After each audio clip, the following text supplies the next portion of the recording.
This is Real Estate Rookie episode 420. What does it actually take to get started in real estate investing?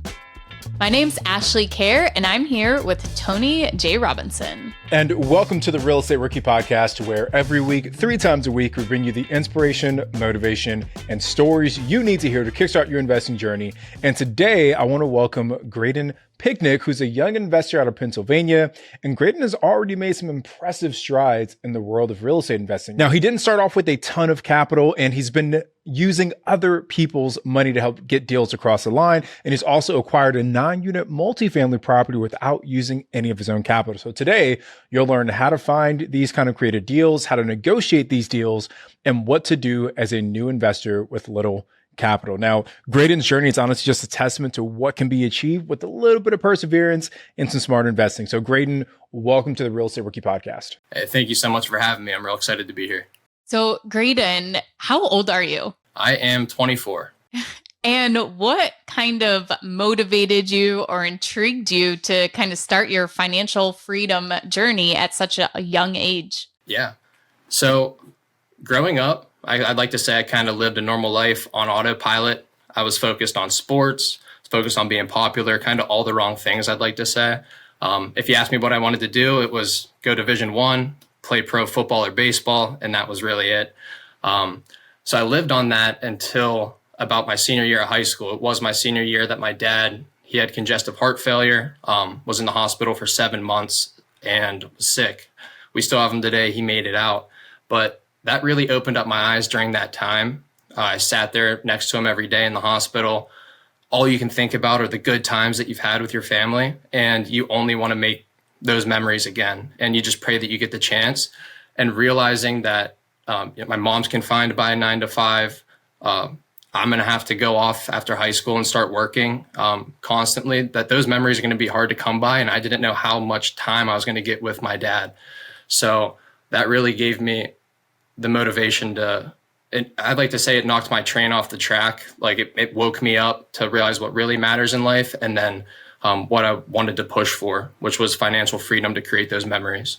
Now, during that time period, what were you doing for a job at this time? I was a Pizza Hut driver right out of college. Was driving, delivering pizza, listening to How to Get Rich at 20 years old, how to make $1 million. And as doing that, Bigger Pockets pops up, and you see these kids that are my age that are getting into real estate and making these changes. And I was delivering pizza and listening to that. So to answer your question, I was a Pizza Hut driver. So how much money were you able to save at this point, and what were some of the things you were doing to be able to save? Were you budgeting, being frugal, anything like that? So Pizza Hut wasn't bringing me enough money. I actually decided that throughout listening to Bigger Pockets, I knew I wanted to get rentals, but I thought I was on a timeline because my dad was sick. So I tried to do everything fast. I lost all my money in Pizza Hut trading penny stocks. I was going to make enough money to go ahead and buy an apartment building and retire my family within a year. That was my goal. Didn't happen. So I started working at a factory to make more money. I lived at home with my mom, so that really helped. And I buckled down after that, decided I was going to not go the fast route anymore. I'm going to save up and buy something that's real. And I was able to work 12-hour shifts for 6 months straight, bringing in $2,000 every 2 weeks. And I was able to put away $1,500 every paycheck. So that was about $3,000 a month to save for a down payment on a duplex. So Greyden, you're putting away $1,500 a month, which is a great accomplishment, especially as a newly graduated college kid. So what were you able to do with that money that you had set aside? How much were you able to save up, and how did you deploy that capital? So I set a calendar every paycheck. All right, here's what I need to do. And by June, I knew I would have $20,000. So I reached out to lenders, real estate agents earlier in the year, found out what I could buy, and then kind of was looking at houses with real estate agents throughout that time of saving up. As I was reading Rich Dad, Poor Dad, How to Manage Your Rental Properties, like by Brandon Turner. I know I butchered that name. ABC's Real Estate Investing by Ken McElroy, just kind of learning everything to be ready to make that step. So I saved up $20,000 in about 6 months and was able to buy my duplex. I want to highlight the steps that you took. You went and talked with the lender to figure out, first of all, how much you needed to save, how much you could be pre-approved for. And once you had that information and you knew how long it would take for you to save that amount of money, you put your plan in place. And in the meantime, you're starting to look at properties, learning how to analyze them, seeing what's on the market. All of this is preparation for when you are ready, when you have that amount saved. And now that day comes, you have your 20,000, you're locked and loaded, you're ready to go, you're ready to take action. And I think sometimes it can get so eager and easy to just want to like jump into it without having everything in place. And as much as you don't want to get stuck in analysis paralysis, but putting this timeline together can be a huge benefit to make the process go even smoother. So what did that process look like when you ended up saving the 20,000? What happened next? Yeah, I saved the 20,000. I knew how to run numbers, reading or listening to Bigger Pockets, reading ABCs of real estate investing. Put in probably 10, 15 offers on different duplexes, and I was able to lock up mine. I ran the numbers. I offered 30,000 over asking. I ended up not appraising for that much, so I got it for what it appraised for, which was 130 compared to my 160, which I offered. So I was able to be confident on going in on this deal, knowing it was going to pencil at 160. Here we are at 130, and I'm going in. And I was able to learn how to run numbers through the books I read and also Bigger Pockets episodes. Can we highlight that negotiation real quick? Is you get the appraisal back, you're under contract for 160 and it comes in at 130. How did you handle that negotiation with the sellers while keeping the deal intact? Yeah. So it was about a month and a half in. She was ready to go. She moved out all her things. And I get the call one day that, hey, it appraised for 130. The seller came back and said that they want 140. We went ahead and let them know that we weren't going to be able to close on it because we didn't have an extra 10,000 to bring to closing, which is what we would have needed to cover that 130 to 140. And she made the decision that instead of listing the property and trying to find someone else to bring cash at that number, then just to go with us because it was already in place. Anybody that was trying to get lending on the deal would have only been able to get 130. So she didn't have much pushback, but I was definitely nervous that she wasn't going to accept the offer, but she ended up coming down. And I do think that's an important lesson for rookies to hear as they're going through that negotiation process, is that sometimes, properties don't appraise for what you get them under contract for. And this was very common. When did you buy this? What year was it? 2021. Yeah, right. So that's like right as things are starting to heat up. You're getting a lot of people who are going in over asking. And when that happens, sometimes offers do get accepted above what that property appraises for. So it should give everyone, I think, some confidence that you as the buyer still have leverage when you're at that point, because what are her options, right? It's like you said, you guys were 30 days into the closing period. It's either she takes down this listing, relists it, tries to find another buyer. That's maybe another 30, 60 days before that happens, another closing period, or she can just eat the $10,000 and be able to close today because, like you said, she'd already packed up all her stuff. Like she was ready to go. So there's some motivation there for the sellers as well. So Greyden, how did you find this deal? First of all. So after my duplex, I got it rented out, realized I got to save up again to buy something else. During that time, I found the Pace Morby podcast on Bigger Pockets about seller finance, creative financing. I dove into his world. I ended up working with somebody in that space for 7 months, learned everything about seller finance and things like that. Learned about wholesaling and worked with them as an acquisition specialist. And then in doing that, I was talking to people, they knew what I was doing. And then my dad heard through a grapevine, he was working at the property and that the owner of it was a 40-unit building. He heard that the owner wanted to sell one of her buildings. So he gave me a call, and it was my buddy's grandma. I knew where she lived because I mulched at her house one time, and I actually went and knocked on her door the same day. So she didn't answer. I left a note, and then got a call back a couple of days later about the 9-unit and got everything kicked off. So I just want to break this down because I want to make sure that all of our rookies are tracking here. So your dad found out that this lady wanted to sell her house, and the lady just so happened to be one of your friend's grandmas. Yep, that she wanted to sell one of her apartment buildings. Yeah, talk about serendipity, man. So you go knock on the door and like what do you say? You know, like how do you even open up those negotiations? I'll tell you what, I was good at talking to people on the phone because I was doing acquisitions, Facebook stuff. But in person, this would have been my first time. And I'm happy she didn't answer the door because I don't know what I would have said. I just knew that I had to go and do this. And I knew how to negotiate a little bit, but never in person. So I left a note with my number, and then she was able to, she ended up calling me back 3 or 4 days later, saying, hey, I am interested in selling.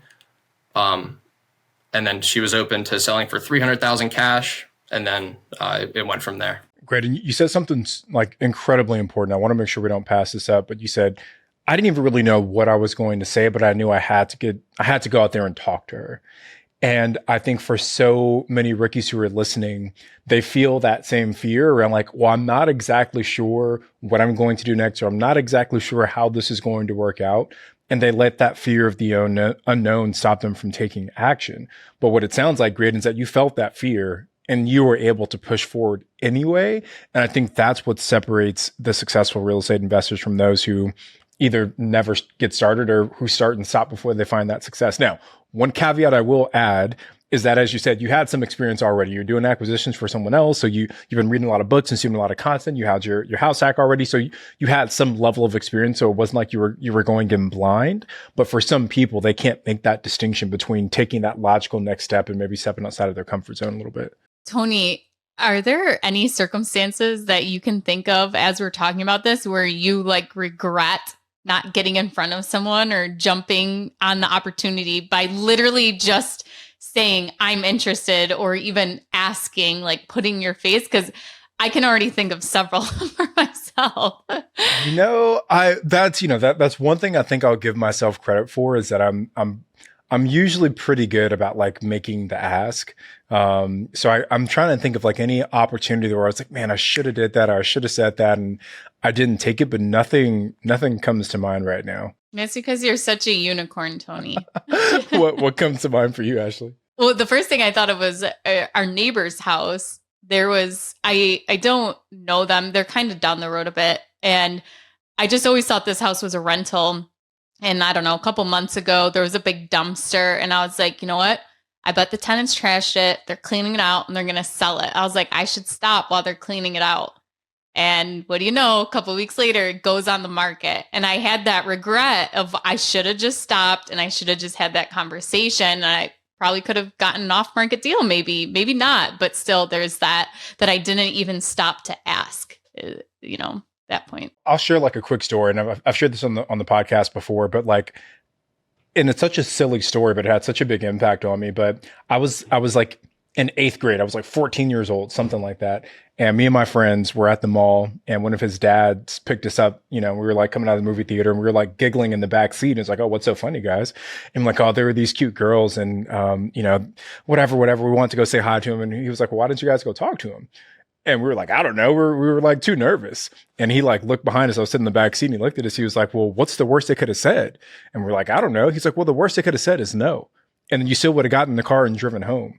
And it's such a silly story because it's about a 14-year-old kid being too afraid to go talk to a girl at the mall. But it always stuck with me because it's true in all of life. It's like the worst someone can tell you is no. And you shake hands and you go separate ways. So I've always kind of had that in the back of my mind about taking risk and asking those questions. Yeah. So in that moment, when you actually do talk to her and you start the negotiation, she wanted $300,000 cash. I'm assuming Pizza Hut has not supplied you with $300,000 that you were hiding under your mattress. Where did you start with your side of negotiating? No, certainly. If I can touch up on one point about the regret, because it is like a big why. One thing that pushed me to go knock on that door is I don't know how long I have with my dad, even still to this day. So anything I do, no matter how bad my pits are sweating, no matter how nervous I am, I force myself to be uncomfortable and go and do that and take that next step. Because if something does happen, I don't want to live with that. I should have or could have done this. I want to know that I've done everything I can in the time I have to do it. So I think that's why it's motivated me at a young age to kind of keep pushing and keep going after those things that make your pits sweat. For me, every time I start a negotiation, you get the condition, the timeline, the motivation, price. She wants $300,000 cash. I told her, I could maybe even give you a little more than that $300,000. I won't even argue the purchase price if you're willing to sell it to me on terms. And then that normally opens up the conversation for the seller to say, what are terms? Because they're interested in that price if they are. And then that's where I was able to discuss terms with her a little bit. She said, you know what? I don't care. I'll sell it to you on terms or the cash. Let's just sit down and have some lunch. So that was another nerve-wracking thing I had to do, is go talk to an investor over lunch, and then ended up doing 4 different lunch sessions with her, where we were able to negotiate between seller financing and the cash. So Greyden, I and again, kudos to you for pulling this investor kind of along this journey of describing what seller financing is and how those things work. But when you sat down, you said it was 4 different lunch sessions that you guys had. Walk us through the first one, and then what was the need for the subsequent 3? Like, what was that first conversation like, and how did you actually get it across the finish line over those 4 lunch sessions? The first conversation, I don't know if she had a Ring camera or something, but a lot of it was, I have a granddaughter. She might be interested. Like, you should meet her, this and that. And I was like, oh, wow. So it was a lot of that, and then not really much of the deal, which is kind of funny. But I discussed seller financing with her through that. She was really easygoing. She was like, I don't care, like whatever you need down, whatever this. She did want to get paid out in a certain amount of time because she was older. So that was one thing we negotiated on. But a lot of it was just, instead of talking on the phone, she wanted to just meet up for lunch. I'm not sure why, but it was anytime that she wanted to talk after that, it was just to come in on lunch. So it was, at first we were negotiating the terms, and then she backed out of it at one point. So we had to come back and renegotiate that. I'm just curious, like what were some of the sticking points in that negotiation? Like you said, she backed out at one point. Why did she back out? How did you get her back back into the deal? It was the down payment that she wanted. I was down around 50,000 and she wanted more. So I ended up working it out with the monthly payments and everything to where I was able to give her the 100,000. I think Ashley asked, like, Pizza Hut doesn't supply you with that 300K. Through working acquisitions, I knew about private money lenders and listening to Pace on how you can use a private money lender to go ahead and buy seller finance deals, and then they would be in second position. The private money lender would.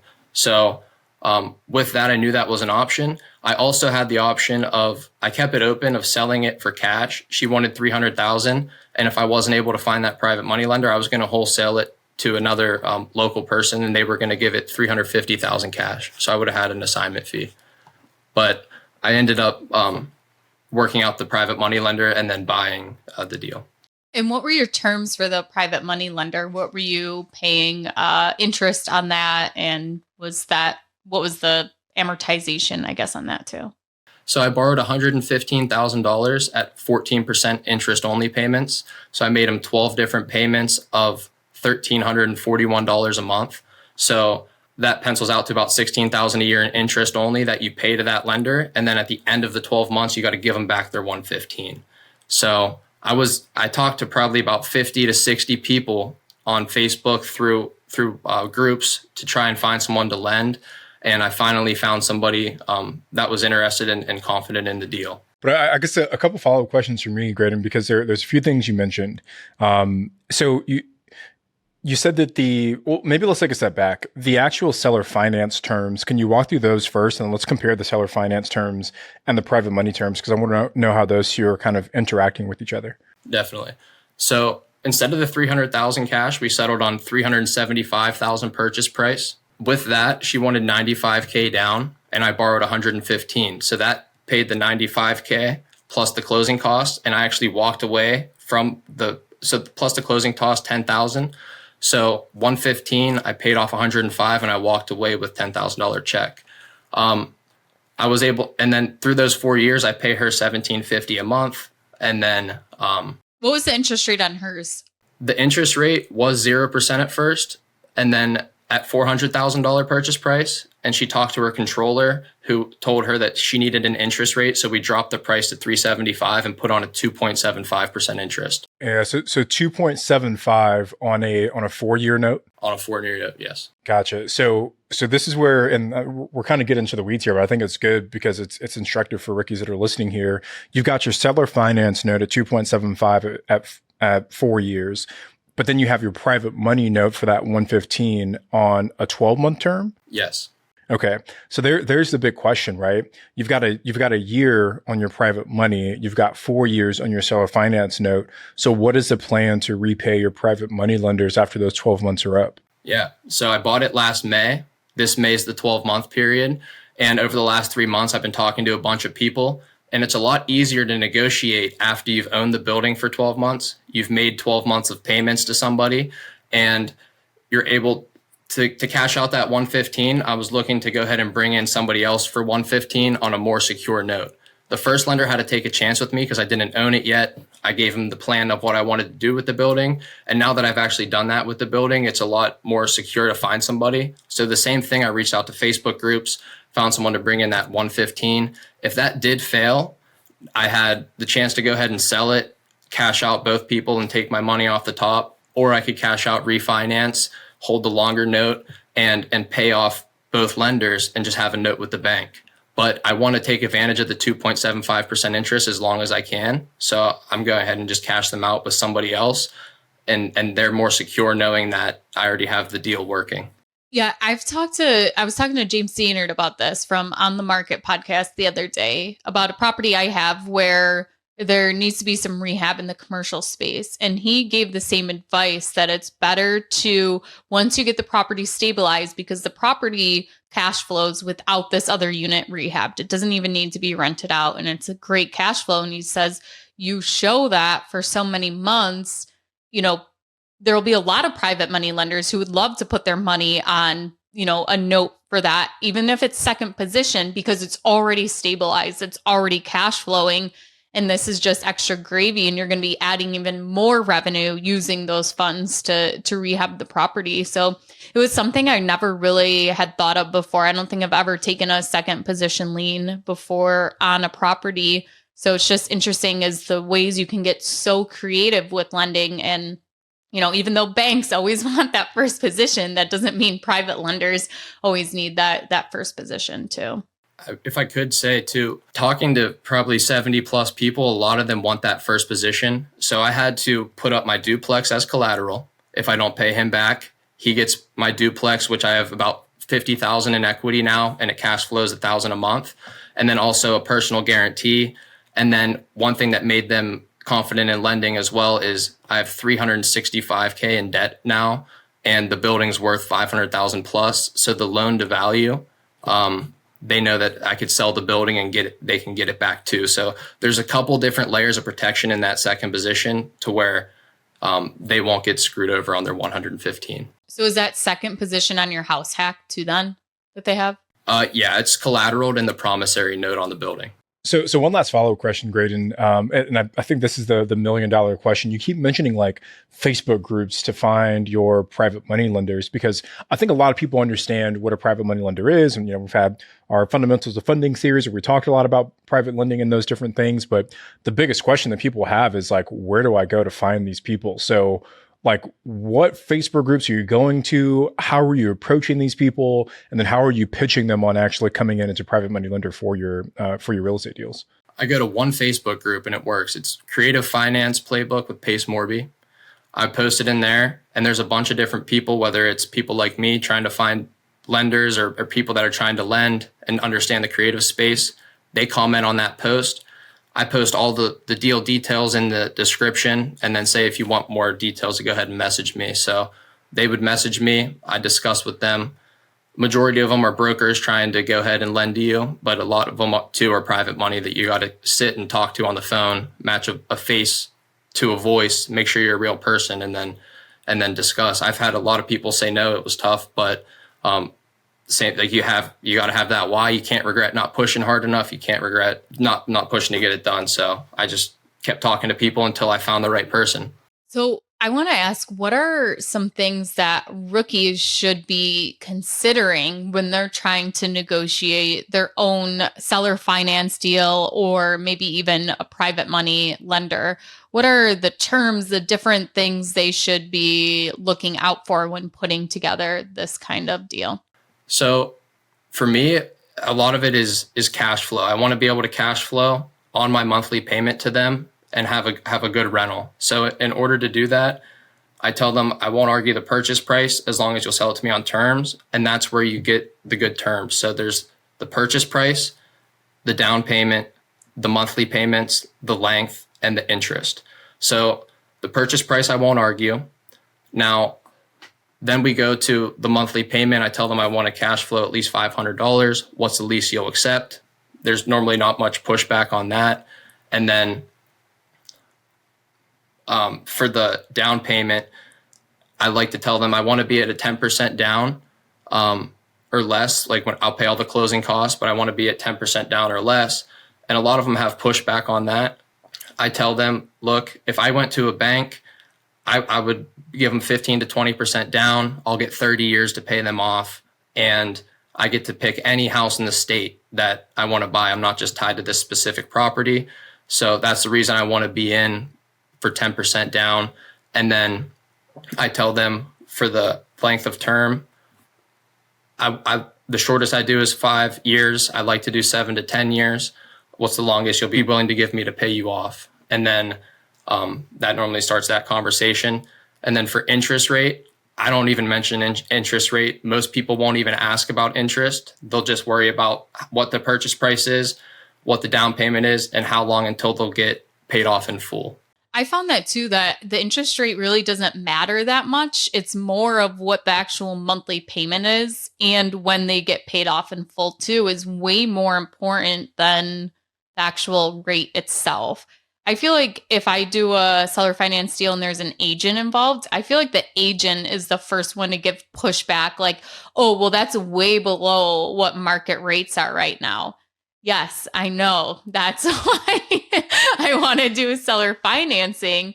And I right now, the most recent deal I did, they did 3% and there was no pushback at all. It was, they wanted, the only pushback was they wanted a little bit more of a down payment. And what I did instead was I paid the agent commissions instead of increasing the down payment.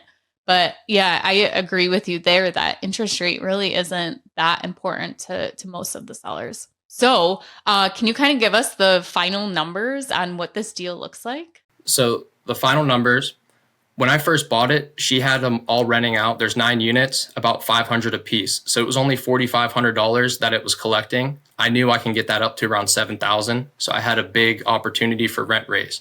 So when I bought it, I negotiated $1,750 to her and the $1,341 to my private money lender. And that comes out to about $3,100 a month.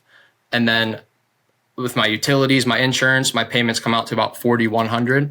And right now I'm collecting $5,400 a month in rent. So I got that up about $900 in the past year. I'm still continuing to rent raise, but right now I'm cash flowing about $1,300 a month on top of all my payments, from rent collection to all my expenses. Well, Greyden, that's awesome. Congratulations on locking up this deal. So you've purchased the property and now you are a small multifamily operator. What lessons have you learned along the way? There were definitely a lot of lessons. The biggest ones for me, since the rents were so low at $4,500 and I knew I had a deal, I walked in there with googly eyes. I was so excited to get it. I didn't even pay for the $2,000 inspection. I thought I was a pro at walking through houses from my duplex, that I would see everything. That wasn't the case. The first month in there was bed bug infestation in probably about 7 out of the 9 units. So without getting that inspection, I didn't know. And that was a $5,000 3-month hold up fix on trying to get all of that out. So the learning lesson there, I definitely should have got it inspected. As for what I'm doing to the property, I'm just painting, fresh paint, fixing up kitchens, putting in new toilets. A lot of our bathrooms are yellow and pink tile, like old bathrooms. So I'm just painting all that white, just updating it and then listing it for what it should be at market rent, since she's already renting really low. So just quick surface cover touch up and then renting them out. Great. And what about the management? I'm managing it myself. So there's definitely learning lessons there between dealing with drunk tenants that are getting mad at you, HUD Section 8s, really everything you just kind of walk into. I'm managing it. My dad was a contractor growing up, so he would help me with the rehab stuff, but anything like plumbing fixes, electrical, roof leaks, I call that out and shop around. That's one thing you have got to do. You can't go with the first person. You have got to make 5-10 calls. It doesn't matter how bad it stinks. A lot of people get lazy and they're going to call the first or second person that'll come out and give them an estimate. Even if you do that, you got to shop prices if you want to make it work. One thing I walked away with $10,000 for the property, but $5,000 went real quick to bed bugs. And I didn't have a lot of money on top for rehab stuff. So I really had to be cautious on what I was hiring out and what I was trying to learn myself to go ahead and fix. I've never dealt with bed bugs before, and I never want to. I've heard that they're definitely one of the things that you don't want to deal with. And Tony, I can imagine it's even more, or it's worse for you having a motel and being in the hospitality industry than it being in someone's apartment. Knock on wood, we haven't had that issue yet of bed bugs at the motel, and fingers crossed it never gets to that point, because it would be a bit of a headache. But great, I guess one question I have for you: what makes you what led you to the decision to self manage versus hiring it out? I know you had the duplex where you were house hacking, so you had some experience, but what was your thought process to say, hey, let me self manage these 9 versus hiring it out to a professional? I'm young. I like to think that I'm in real estate, like wholesaling wise and things. So I kind of know the market, like as rent wise. And really it's just my cash flow right now is $1,300 a month. Once I get it up to where it's optimized, I'm going to go ahead and rent that out because it's really not passive when you're managing yourself. A lot of it is headache. But for me, it was just, I don't have the money to take out at the time to go ahead and hire out property management. So, yeah, it's something I do enjoy too. So I like to go ahead and trying to save on the expenses, and it's a smart decision to make, right? Me and Tony both started out self-managing too.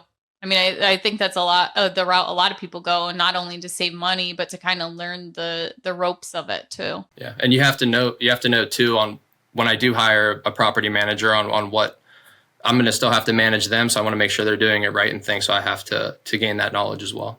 Great. And are you using any software to help manage your 9 unit? I'm using Google Sheets. I have all my expenses, all my rent collection, all my utilities. So it stinks. Every month I'm going in, putting everything out and being disciplined with that. Yeah. So Ash, as our resident long-term rental property management queen, what is your advice to Greyden on the software stack side? Rent ready, 100%. And if you're a Bigger Pockets Pro member, I think you get it for like $1 or it's free. But it's life changing. When I started as a property manager, I was put into an office that had literally a white piece of paper they had taken a ruler and a marker and made grid lines across this blank piece of paper, wrote every tenant's name. This was for a 40-unit apartment complex. Wrote everybody's name and then the month at the top and across. And there was literally an X or a check mark if they paid rent. And I would be like, what if they paid like partial rent? And there would be like a little tiny written in, like they only paid $220 or something written into this little tiny box. Then it would be highlighted once they paid in full. And after that experience, it took me a long time to like figure out property management and stuff like that. But once you put your processes and your systems in place with software, it is so much more convenient and nice. And now is the time to do it before you have 50 units and you're growing and scaling beyond belief. But yeah, I highly recommend Rent Ready to put for your house hack too in your 9-unit. So Greyden, what is next? Is there bigger and properties in your future, or what's kind of the plan down the road? Yeah, so I hang up We Buy Houses signs. I still post on Facebook groups trying to find more deals, whether I'm wholesaling them or structuring deals and want to buy them. For me, I want to fully optimize this building to make me about $3,000 something a month. And then I'd like to quit my full-time job there. For the building, I want to get it towards making me $3,000. I'd like to cash out refi, get everybody out, all my lenders out, and be able to walk away with, from my math, probably about $70,000 to $100,000 that I can go ahead and redeploy into other properties. So optimize the building, cash out, refinance, and then buy more units, and then get rent ready to keep everything controlled. Okay, well, that's awesome. We loved hearing about your journey so far, and can't wait to have you back again someday to hear how much farther you have come. Maybe it's going to be like 30 before 30. You'll probably hit 30 units or something in a couple of years. But congratulations once again on all of your success so far. And I'm so glad that your dad is doing better and you get to build your financial freedom and share it with him. Thank you so much. Seriously, thank you for having me. I really do appreciate those kind words, and I'll definitely be back. So thank you. Thank you, everyone, for listening to this week's Real Estate Rookie episode. I'm Ashley, and he's Tony, and we'll see you guys next time. This Bigger Pockets podcast is produced by Daniel Zarati, edited by Exodus Media, copywriting by Calico Content. I'm Ashley, he's Tony, and you have been listening to Real Estate Rookie. And if you want to be a guest on a Bigger Pockets show, apply at biggerpockets.com/guest.